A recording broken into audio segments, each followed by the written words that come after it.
కొత్త బాక్సును అందంగా అలంకరిస్తారు.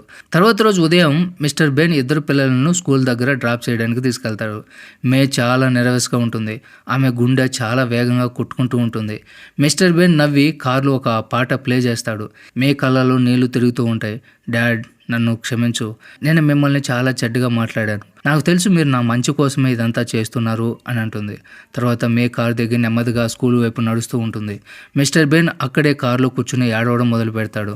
తర్వాత మే తనని ద్వేషిస్తుందని కాదు, బహుశా తన కూతురు కోసం మొదటిసారి ఇంత కఠినంగా ఉండాల్సి వచ్చిందని ఆయన ఏడుస్తూ ఉంటారు. తర్వాత మే స్కూల్ గేట్ దగ్గరకు వస్తుంది. ముఖం మీద బాక్స్ ఉంటుంది. అక్కడున్న ప్రతి ఒక్కరి కళ్ళు ఆమె మీదే ఆగిపోతాయి.